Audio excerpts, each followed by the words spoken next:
Hi, I'm Josh with JOBPOWER Software, and in this video, we're going to continue our series on learning how to use JOBPOWER's analytics software. This episode will focus on some of the ways that we can show you how to go about creating your custom reports. Now, before we do anything related to creating custom reports, you need to make sure that you make a copy of whatever report you're going to be working on. If you don't know how to do that, then you will want to watch episode 1 before watching this video. I'm going to be showing you close to 20 different things in this video. You can also find each chapter linked down in the video description for whenever you need to review a particular section. Now that we have that out of the way, let's get things started. What I'm about to show you can be done with any report inside JOBPOWER Analytics. For this example shown here on the screen, I will be editing a copy of the financial statement. The very first thing we are going to show you is how to add and remove data fields from your reports. To do this, we need to move our mouse cursor over to the left side of the screen and click the menu icon. This will open up the slide window that will have a majority of our customization options inside of it. If we click on the sidebar here and drag it over, we can expand the slide window and we can see all of the options available to use. Since we're only wanting to add and remove data fields, we've already been started on the Fields tab. From here, we just need to scroll through the fields below, marking the checkboxes for the items that we want to include in our report, and unmarking the checkboxes for any items we want to remove from the report. Because each report is different, you will see different fields for each report. You will also notice that as soon as you add or remove a data field, it will automatically update to the report.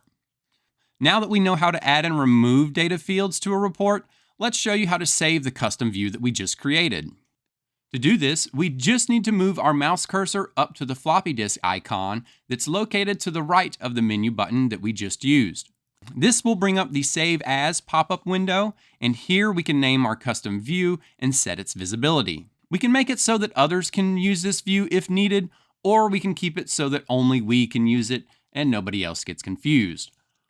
Once saved, you will now be able to select that view by just clicking the view name to the left of the Save button that we just used. Your saved view will now appear in the drop-down list with the default views and any other views that you have created for this report.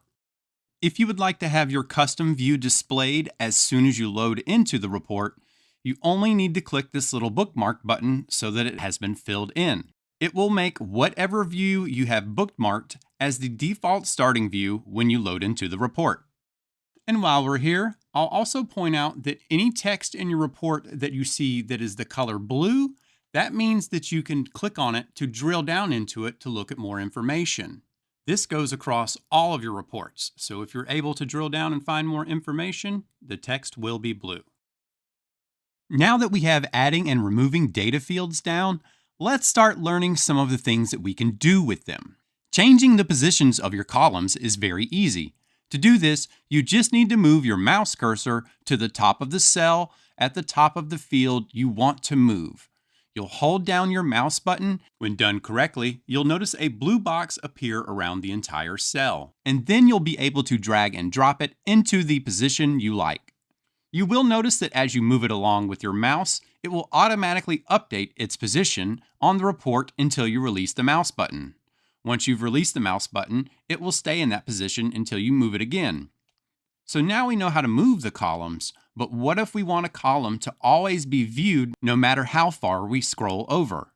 That is called freezing a column, and to do this, we need to head back into the slide menu located on the left side of the screen.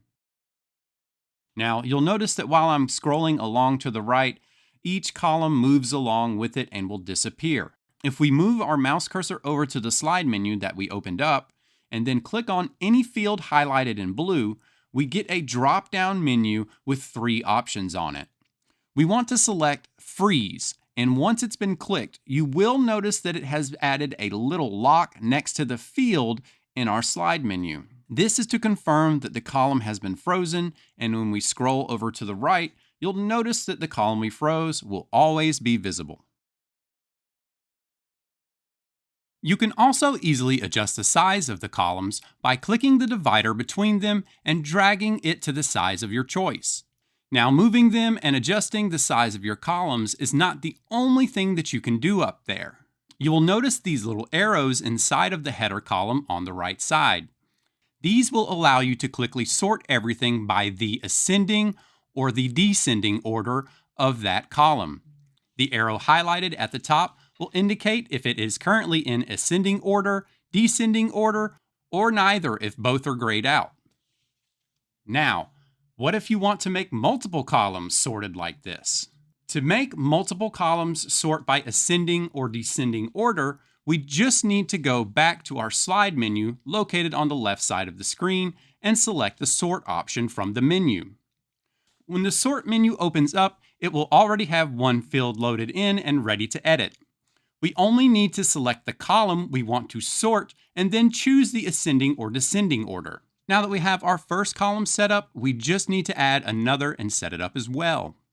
To add the second column, we just need to click the plus icon found here. This will add the second column, and once we're happy with the settings, we only need to click the apply button located to the left of the add button. This will apply it, and if you happen to ascend or descend incorrectly, like I did here, don't worry. You can just select the correct order and then click apply with zero issues. You will now notice that each of the columns we selected for this now have numbers above them. You can continue to add as many as needed and can adjust the order of them by highlighting the field that you want to move inside the slide window, and then use the up and down arrows located here to move them up and down in your order. Now, there's one more thing that we can do inside the header cell of our reports. If we move our mouse cursor over the text part of the header cell and click it, you will notice that you can now type inside of it. This is not the place that you will rename your fields. This is the quick filter that you can use. For example, if you type in the greater than or less than symbol followed by a number, it will filter and show you everything greater than or less than what you typed in. This is a great way to find something that you're looking for in a column without having to scroll through all of your data. Now that I mentioned it, let's show you how you can change the name of a field that shows up on your report. The process is actually very similar to freezing a column like we did earlier. The first thing we want to do is head to our sliding menu on the left side. Once inside, we just need to make sure that we're inside the Fields menu, and when we've verified that, we just want to click the blue text of the field we want to rename. This will open up the pop-up window from earlier, but this time we want to select the Properties option. This will open the column property windows. From here, you just want to type in the name of your new field into the title override spot.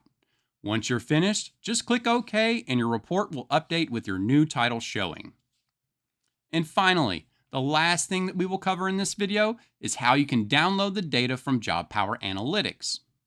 This is going to be done from inside the slide menu located on the left side of the screen. Once inside the slide menu, we just want to select the data option.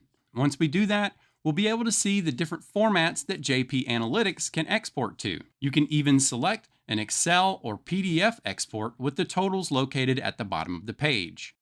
And when exporting in the Excel format, it exports in true Excel format, nice and organized, with formulas and everything included. So if you ever have to combine data from JOBPOWER with data from another program, this can make the process very easy. And with that, we've covered some of the ways that you can customize your report in JOBPOWER Analytics. Our next video will cover some of the more advanced customization options that you can do inside JOBPOWER Analytics. So make sure you subscribe to the channel and give the video a like if you found it helpful. Thank you all so very much for taking the time to watch this video, and have a great rest of your day.